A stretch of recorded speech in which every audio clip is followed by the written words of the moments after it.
অর্পিতা, শুনেছি ঢাকা মেডিকেল কলেজে চান্স পেতে হলে অনেক বেশি পড়াশোনা করতে হয়, সারা দিন রাত 24 ঘন্টাই পড়াশোনা করতে হয়।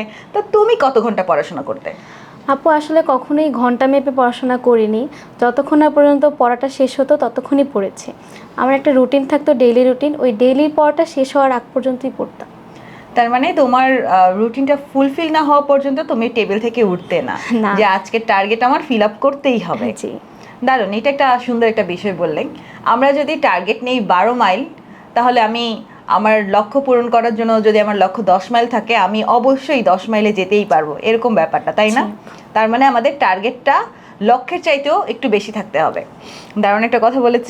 আচ্ছা অর্পিতা, এই তুমি 46তম অবস্থান অর্জন করলে ঢাকা মেডিকেল কলেজে, এটা তো অনেক বড় একটা অর্জন। এর পেছনে সিক্রেট কিছু ছিল কিনা?